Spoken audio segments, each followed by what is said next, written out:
Hey y'all, just wanted to jump on and do this video. I just went to Zumba and I thought I really need to get this out there. So if you're over 50 and living alone or even just thinking about it, this video is for you. Because in this video, I want to talk to you about something we don't hear enough about. I want to talk about how living alone after 50 is different. It's not scary, it's not sad, not something to fix, but genuinely wonderful. And if you've ever felt a little guilty for loving your quiet life or wondered if something was wrong with you for enjoying being alone, I want you to stay with me through the end of this video because you might recognize yourself in what I'm about to share. If we haven't met yet, I'm Leanna, I'm 59, I live solo and I share my life around intentional living, solo RV life, and what it really looks like to build a peaceful, self-directed life after 50.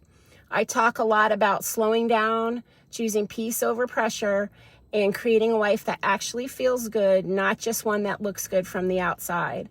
And today I want to talk to you honestly about living alone in this season of life, because it's nothing like I expected in the best way possible. Living alone after 50 is different, and I love it. I didn't always imagine my life would look like this. If you'd asked me years ago, I probably would have thought living alone meant something was missing, or that I was in between chapters waiting for whatever was supposed to come next. But now, standing firmly in this season of my life, I see it clearly.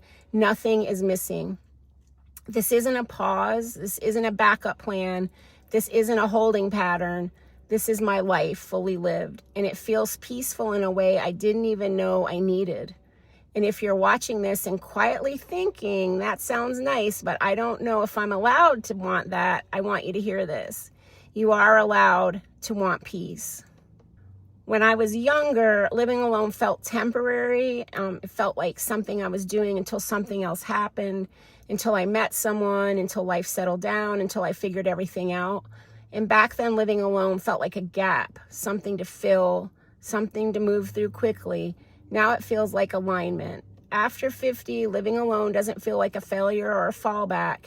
For many of us, it's the first time we're actually living honestly without performing or explaining ourselves, without constantly adjusting ourselves to fit someone else's needs. And that realization changes everything. Let's talk about peace for a moment, because peace looks very different now than it used to. When I was younger, peace felt exciting. It looked like plans, full calendars. It sounded like laughter, movement, people always coming and going. I truly believed stimulation meant happiness, and I chased that without realizing how exhausted it made me. Now peace feels quieter, but not empty. It feels steady, grounding. It feels like my nervous system finally exhaling. I'm being home alone and not feeling like anything's missing, not having to explain myself, not managing someone else's moods, not anticipating emotional shifts. Living alone gently removes all that, and what is left is calm, a deep, steady calm. One thing that genuinely surprised me is how much I enjoy staying in.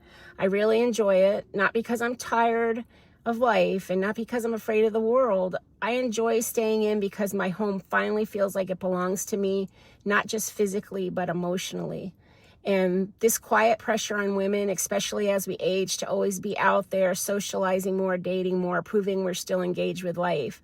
But staying in doesn't feel like withdrawal to me. It feels like choice. I like my evenings now. I like my routines. I like not rushing through my own life.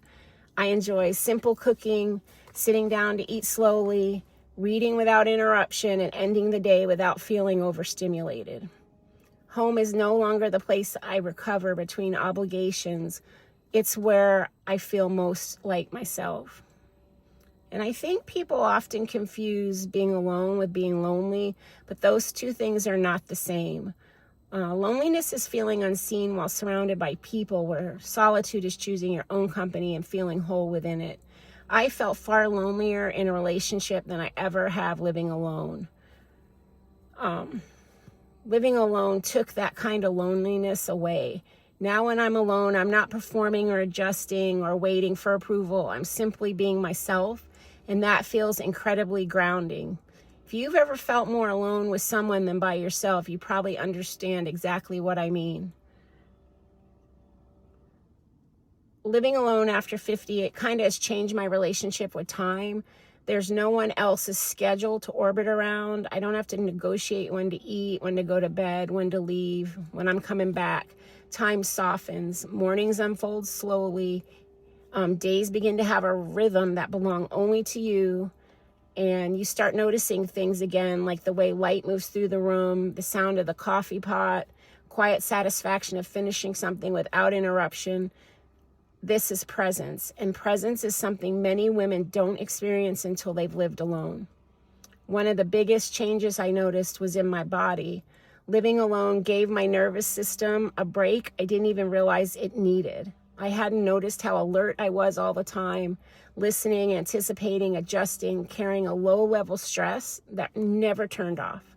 Living alone removed that background tension. My shoulders dropped, my breathing has slowed, my sleep improved, and there's no one else's energy in my space and no emotional labor required just to exist.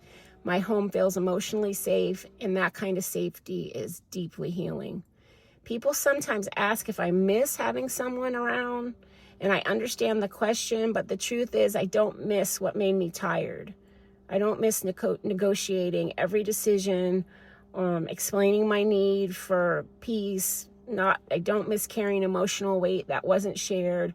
What I miss occasionally is specific, like a conversation, a shared laugh, a moment, and those things don't require living together. Companionship doesn't have to share your address to be meaningful, and peace is not something I'm willing to trade anymore. Being home alone now feels like safety.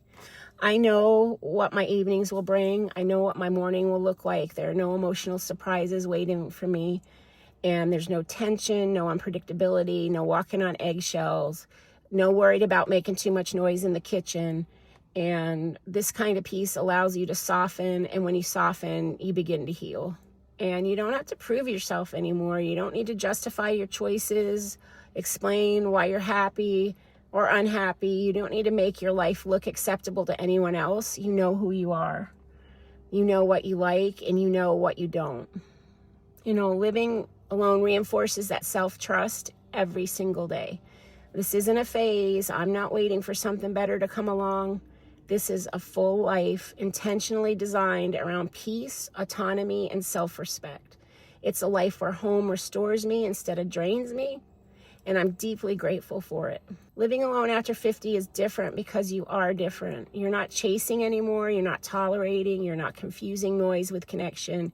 You understand that peace is being home alone and not needing anything else to feel complete.